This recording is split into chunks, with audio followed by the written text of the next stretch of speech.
convocamos a un gran compañero, esta vez para charlar sobre distintas temáticas que tienen que ver con el mundo gremial. Estoy hablando de Javier Vitale, quien es docente e investigador del Centro de Estudios para el Movimiento Obrero. Javier, muchas gracias por atendernos y bueno, por tu predisposición. Gracias, Pablo, gracias, Ariel, por la convocatoria, la invitación y un gusto participar acá del programa. Buenísimo, muchísimas gracias. Bueno, Javier, para empezar, si querés, charlamos específicamente sobre el centro. ¿Cuándo se creó? ¿Cuál fue la idea? ¿Cómo surgió? ¿Cuál fue la aceptación? ¿Cuál fue la recepción de parte de los compañeros? Bien, primero, antes que nada, refuerzo el gusto y el honor de estar en el programa.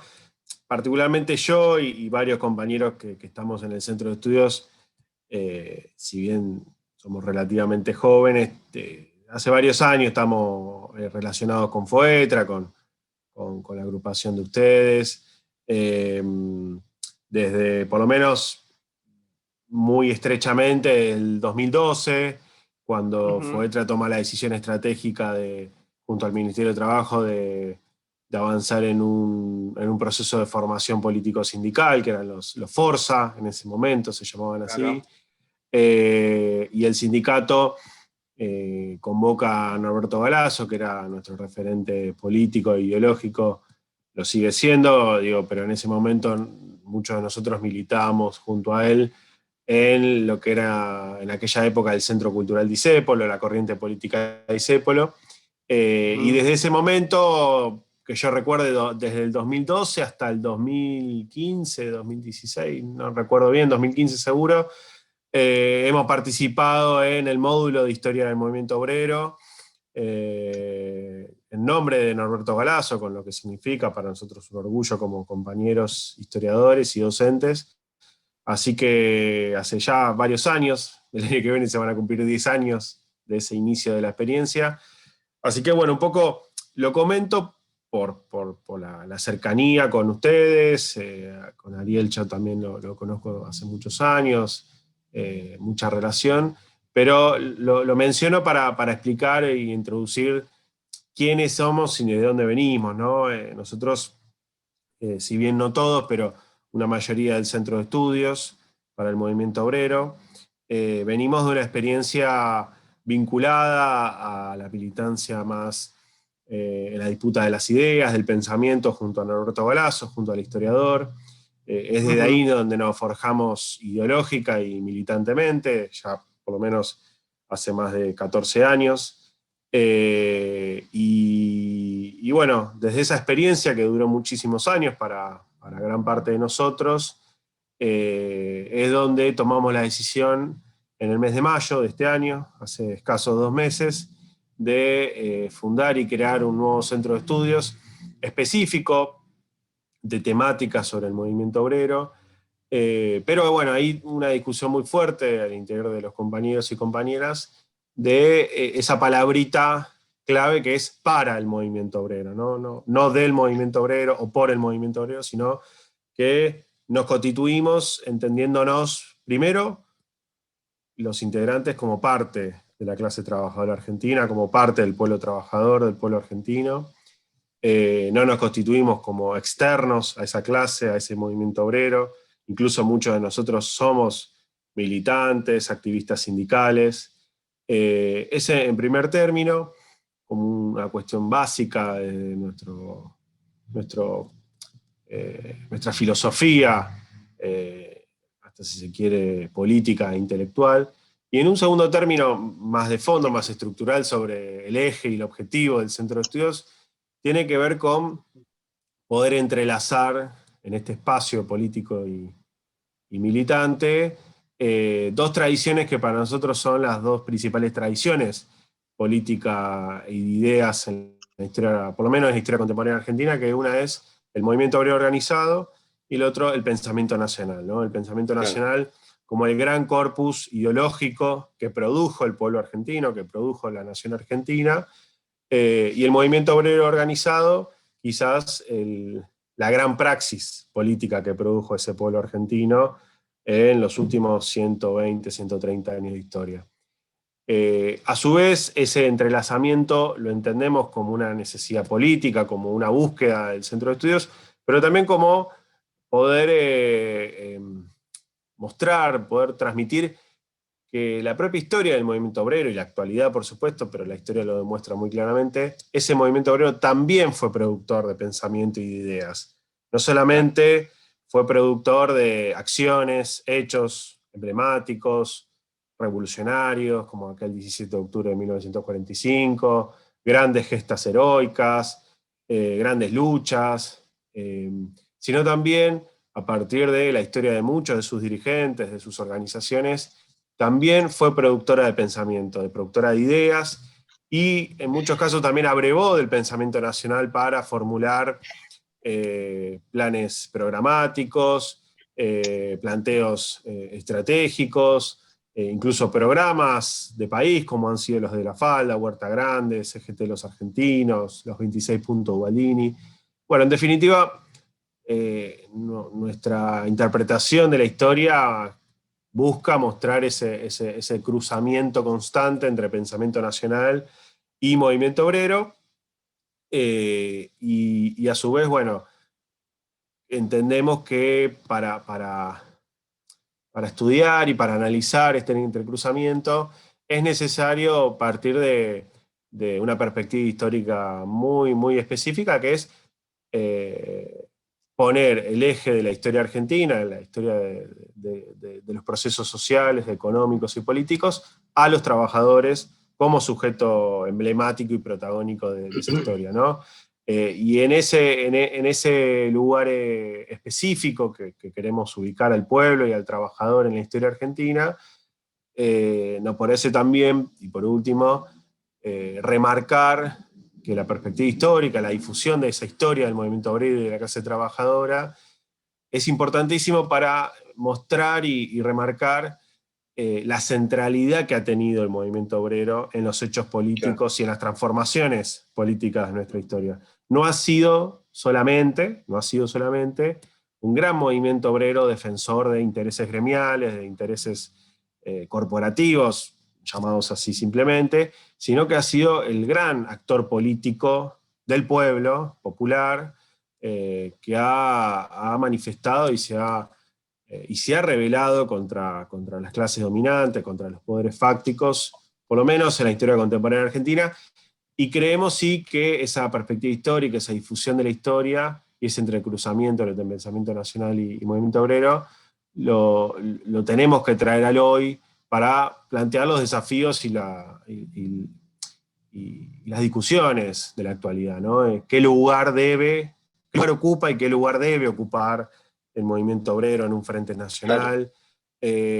A veces incluso una perspectiva crítica de la realidad que nos circunda, que es, bueno, las dificultades, las debilidades del Frente Nacional que observamos hoy se deben quizás a una ausencia, a una ausencia de ese movimiento obrero como actor fundamental, como actor que potencia al Frente Nacional en su profundización y en su avance.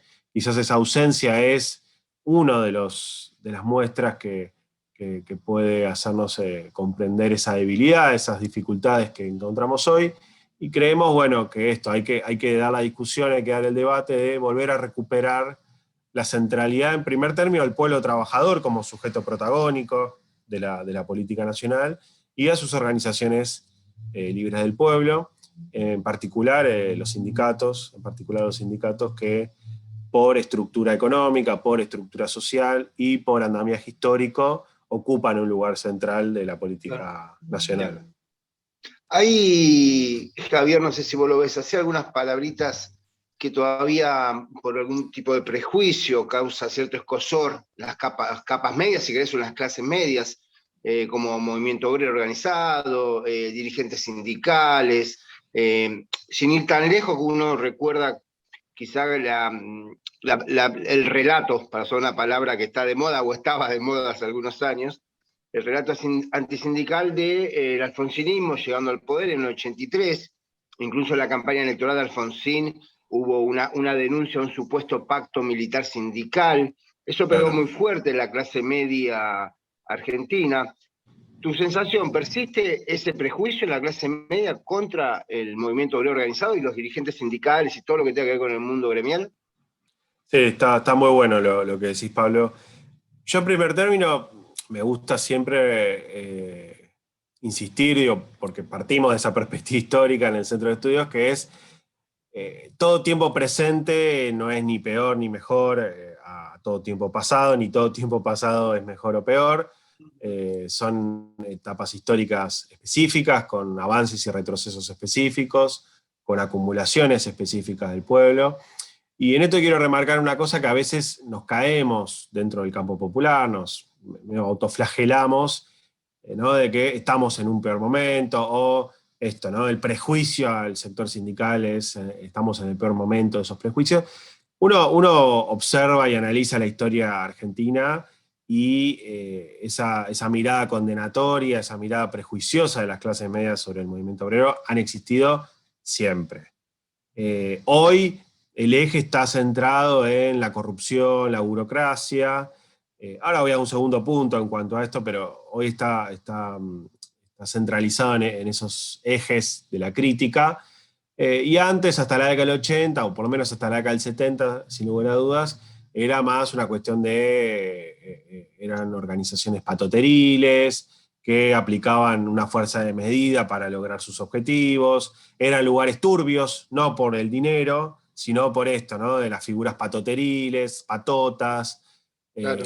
esta figura del bombo y el ruido molestando, ¿no? La paz y la armonía de las clases medias.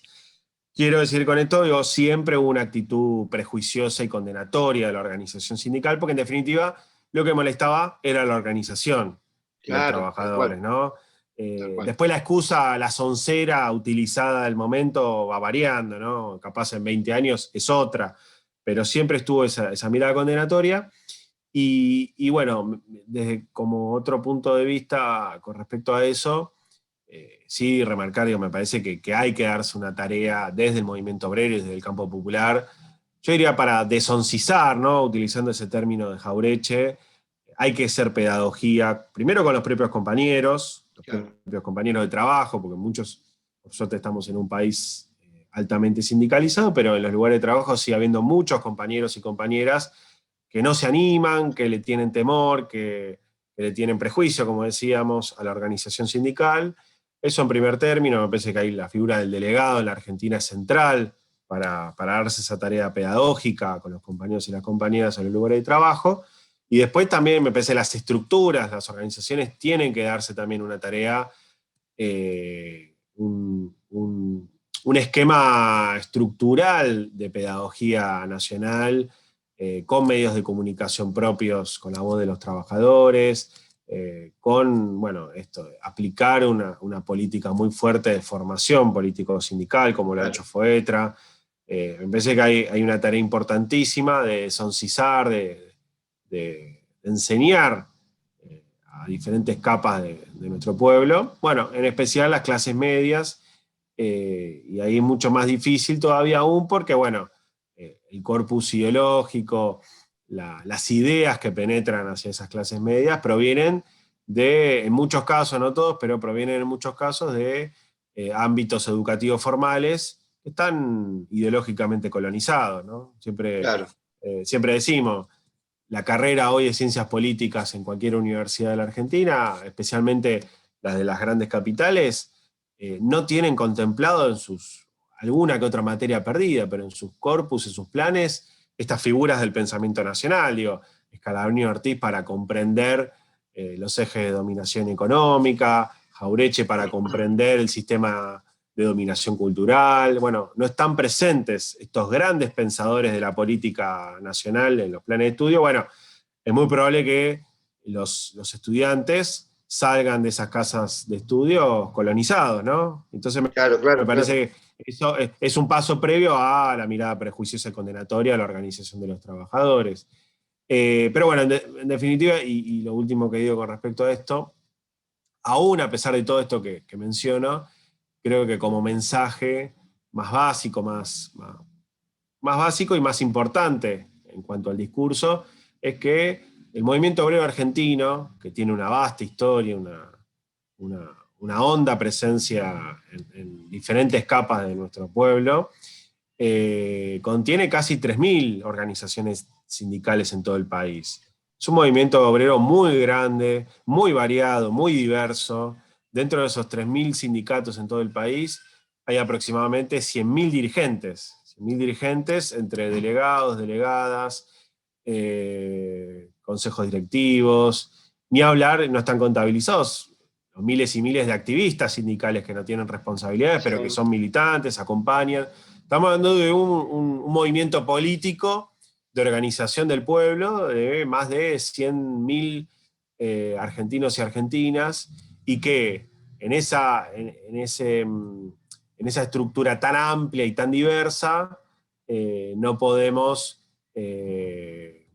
condenar al conjunto de la clase, al conjunto del movimiento obrero, por seguramente 10, 15, 20, 30 dirigentes que en los hechos mismos no terminan de representar genuinamente a la clase trabajadora, al movimiento obrero.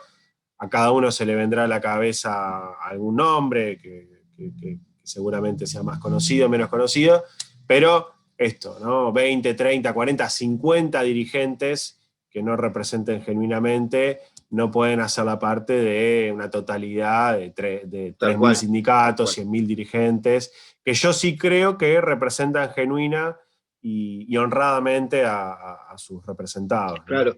Ese es un dato, Javier, que generalmente se oculta. Sobre todo tenemos que tener en cuenta también el nivel de formación que tienen los medios de comunicación, lamentablemente hoy en día.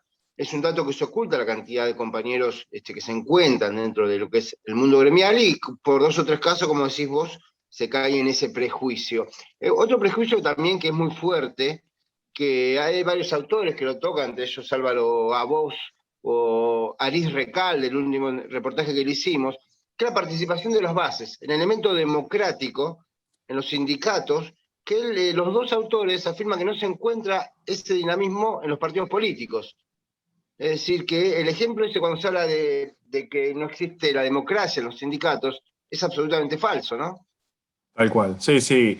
Mirá, Hernández Arregui en los años 60 lo caracterizaba mucho más explícitamente. Dice, el ámbito político democrático por excelencia de la clase obrera es el sindicato. No es el partido político, no es la democracia formal representativa. El ámbito democrático es el sindicato. Por cuestiones institucionales básicas como esto, bueno, para darle funcionamiento a una organización sindical hay que votar, hay que presentarse a elecciones, es estrechamente representativo el dirigente, los dirigentes de un consejo directivo, del deseo y los anhelos de sus bases. Eso, digo, en primer término, algo muy importante. Pero además es el espacio de participación y protagonismo donde se observa mayor disputa con los poderes en la Argentina, ¿no? Digo, para decirlo de otro modo, ¿dónde uno puede encontrar a ese pueblo organizado en una organización libre del pueblo con mayores posibilidades de darle disputa real a las clases dominantes, a las corporaciones, a las cámaras empresarias, a los que forman precios, bueno, en las estructuras sindicales, debilitadas hoy sin lugar a dudas con respecto a hace 40, 50 años, eso sin lugar a dudas. Los alcances que tenía esta democracia del pueblo, que eran los sindicatos, en la década del 40, 50, 60, era mucho más extensa y profunda que la que es hoy. Pero aún hoy sigue siendo el ámbito más fuerte de disputa con el capital, con los sectores dominantes, que encuentra el pueblo argentino para justamente protagonizar esa disputa. La democracia representativa, la democracia formal, bueno, lamentablemente y cada vez más nos va quedando lejos a los trabajadores y trabajadoras, ¿no?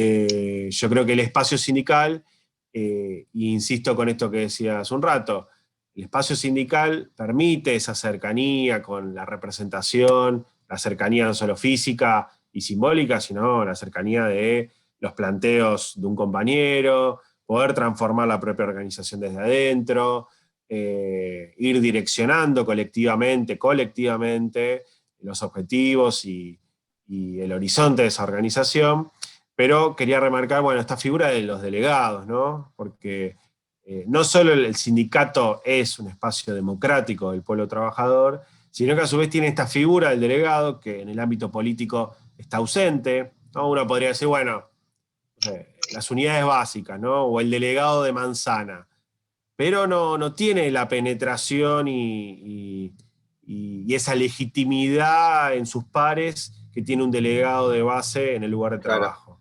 claro. Ese delegado es un dirigente en el ámbito primario y más importante que tiene un trabajador, que es su trabajo cotidiano, su trabajo diario. Ir a trabajar y tener un representante colectivo, porque es un representante colectivo, que organiza política y sindicalmente en el lugar de trabajo. Bueno, me parece que el sujeto más virtuoso, más dinámico de esa democracia que es el sindicato, es la figura del delegado y la delegada en la Argentina.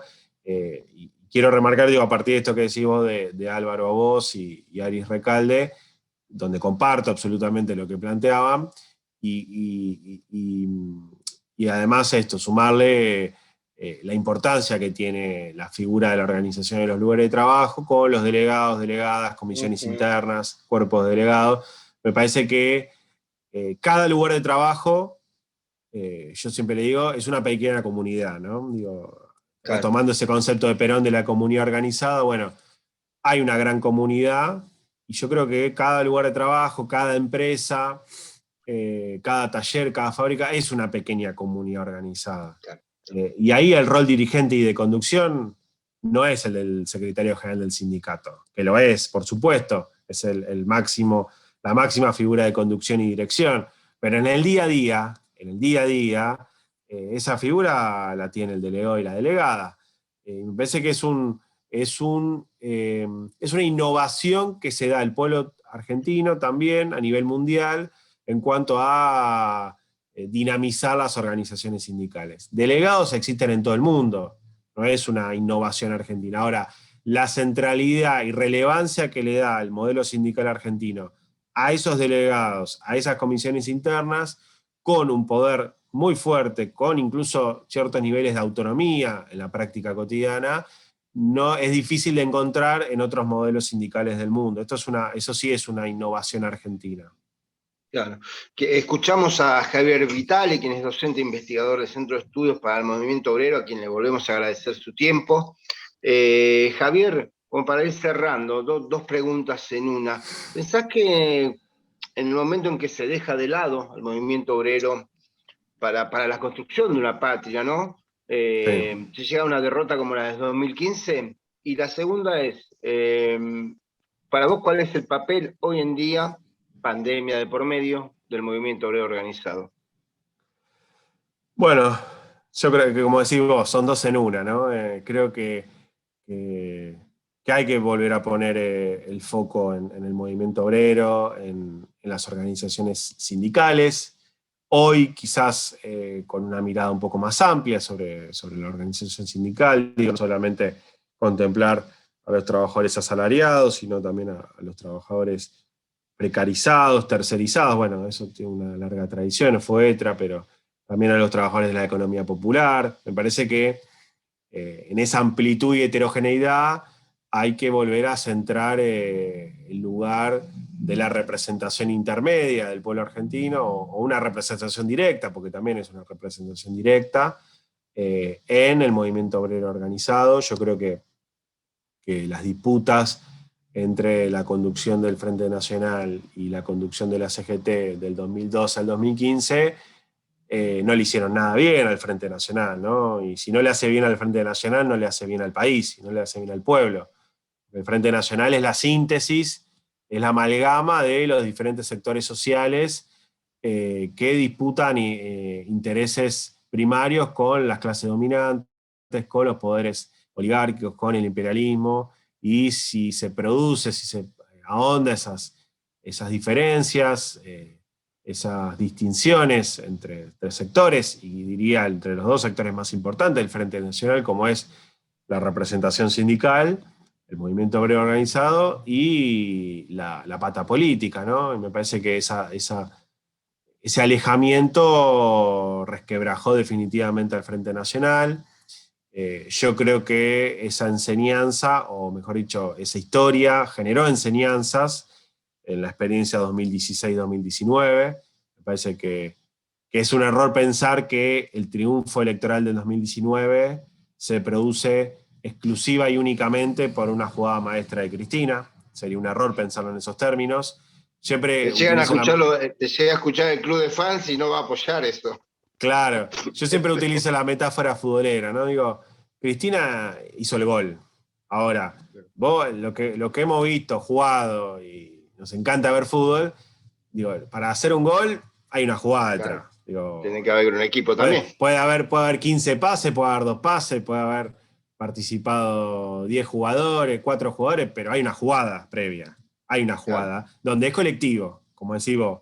En general es muy difícil encontrar a los Maradona y a los Messi que se desmarcan y se amagan a 10 jugadores al arquero y meten el gol. Eso no pasa en la vida real. En la vida real pasa, bueno, la construcción colectiva, los pases, las triangulaciones, las paredes, y alguien mete el gol, que es el más importante porque es el que se lleva la foto, el que mete el gol.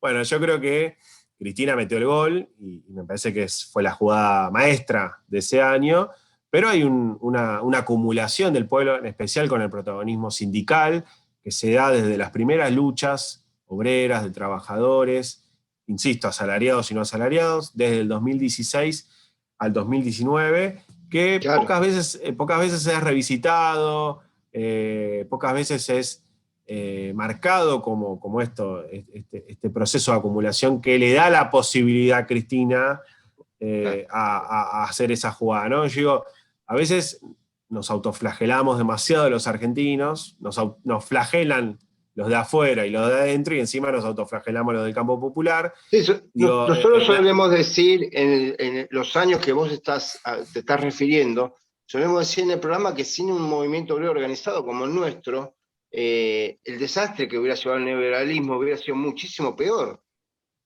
Sí, mira, te voy a decir dos cosas básicas, pero hay muchas más que estas.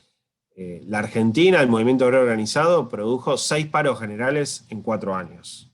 Es una bestialidad en comparación con otros países del mundo, donde es muy difícil encontrar, primero, que se logre ejecutar un paro general.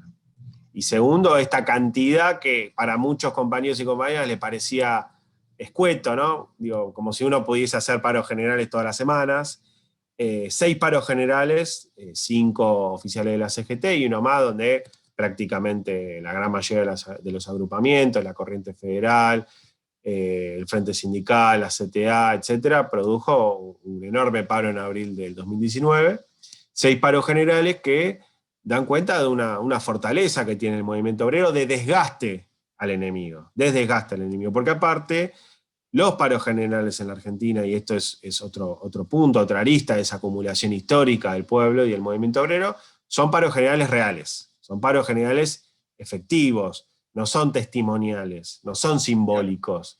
Parece una simpleza remarcarlo y hacerlo notar, pero insisto, en muchos países del mundo sus movimientos obreros, sus centrales sindicales convocan a paros generales a modo testimonial, ¿no? Como una manifestación política, válida, genuina, por supuesto, pero sin la efectividad que logra un paro general en la Argentina. Digo, un paro general en la Argentina, más allá de los números de adhesión, que son altísimos, uno ve las imágenes de los días de paro generales en Argentina y se para el país. Es decir, paran los trabajadores. Los trabajadores no van a concurrir a sus lugares de trabajo. Esto en un punto importantísimo, y me parece que es una gran enseñanza de todo ese proceso del 2016 en adelante, donde creo que el principal actor que desgastó al enemigo ha sido el movimiento obrero y las organizaciones sindicales de asalariados y no asalariados.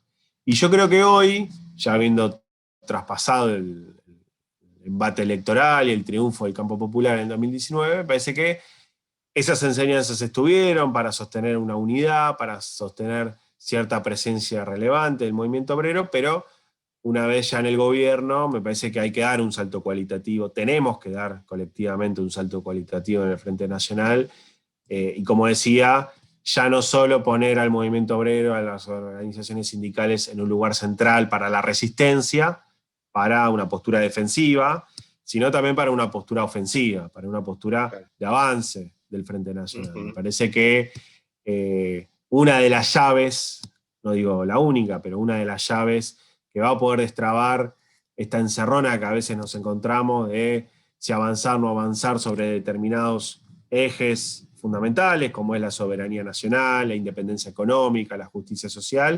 Creo que una de las llaves para desentrañar la maraña, la maleza para poder salir por arriba, la tiene el protagonismo de los trabajadores y las trabajadoras, ¿no? ¿Qué sujeto más inserto, más protagónico de la estructura económica y la estructura política es que el trabajador y la trabajadora en fábricas industriales, empresas de telecomunicaciones? Yo creo que los trabajadores y las trabajadoras son los que mayor conocimiento tienen de los problemas nacionales y populares y de posibles soluciones nacionales y populares.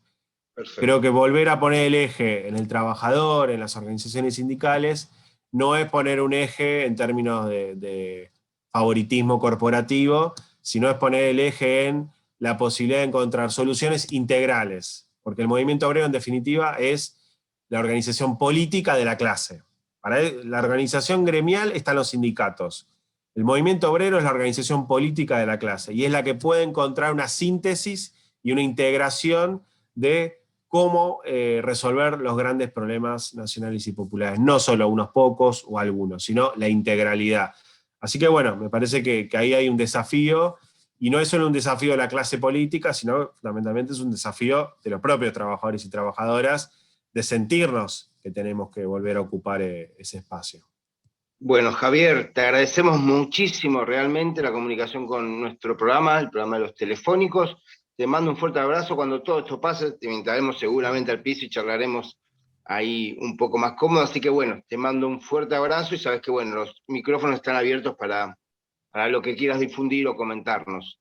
Buenísimo, te agradezco mucho, Pablo y Ariel, y bueno, gracias por la oportunidad también de difundir al Centro de Estudios y del espacio para conversar. Te agradezco mucho.